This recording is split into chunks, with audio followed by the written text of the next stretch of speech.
Hi everyone, this is Angie from the WriteAwayCoaching channel, and today I want to get into blogging a little bit, and particularly the mistakes that a lot of bloggers make.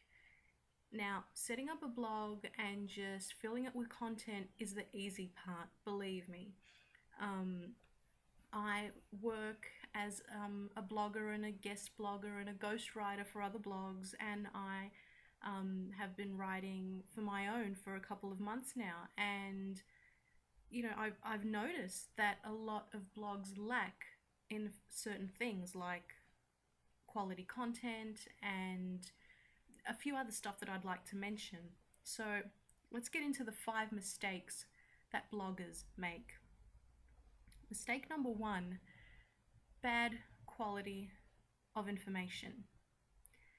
Now, it may sound a bit of an oxymoron, because if it's information, then there must be some quality to it. But when I mention information, I don't mean what you fed your cat this morning.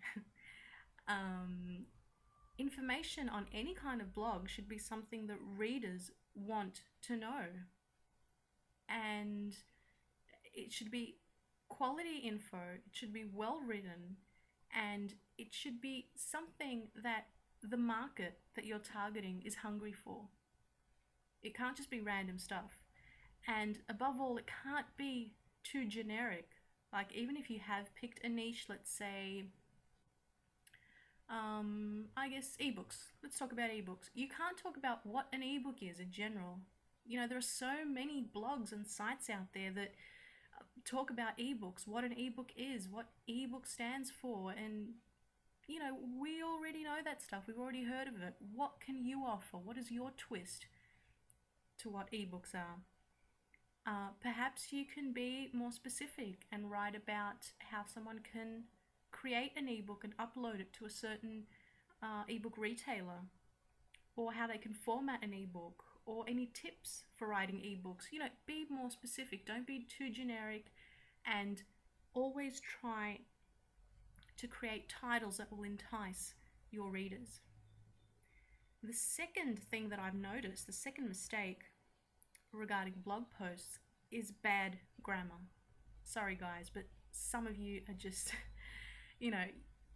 I'm not talking about anyone in particular, native speakers or not, because I have come across blog posts and articles by people who don't speak English as their native tongue, but they can speak and write English quite proficiently.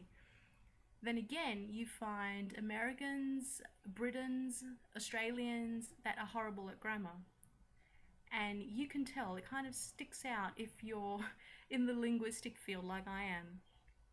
And I'm not talking about really apparent mistakes like spelling mistakes or punctuation, but just simple grammar mistakes that a lot of us take for granted simply because when you're talking, orally, they don't really count as mistakes. But when you actually write them in text, they stand out as something wrong.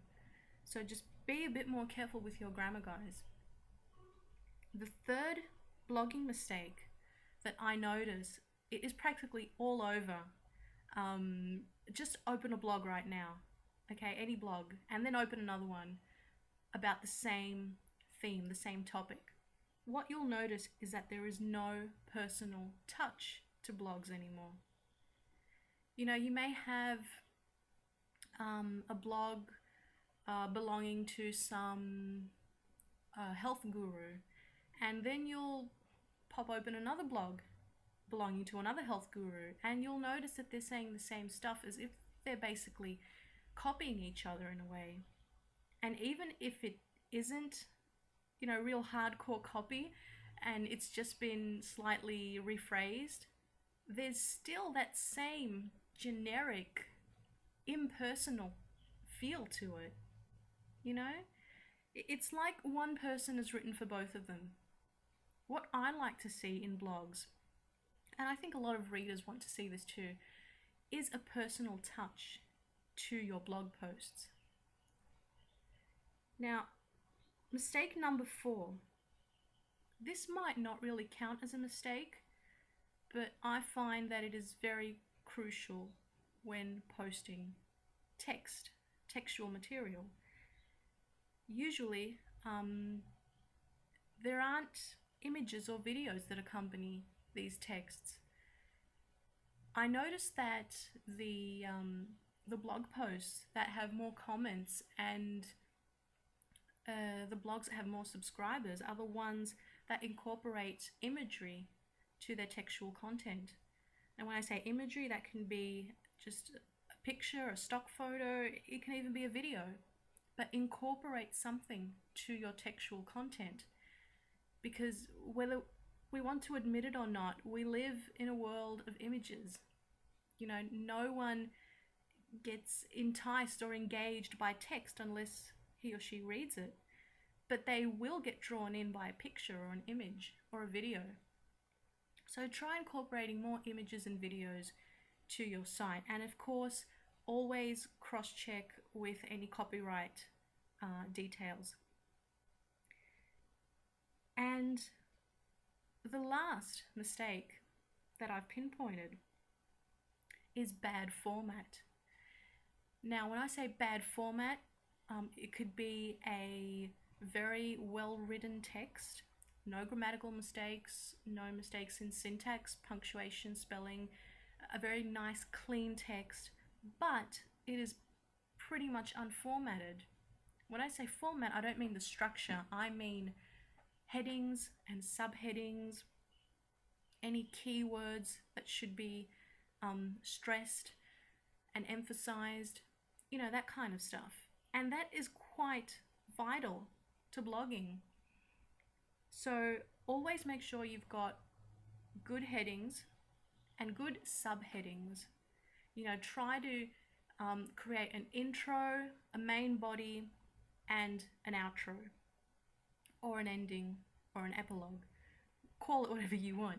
Just try to keep that format in mind when writing something, because you see a lot of blogs, a lot of blog posts out there that just have a basic intro, if any introduction at all, and then they just start, you know, enlisting all these tips or traits or characteristics or points, and then the blog post just ends like that.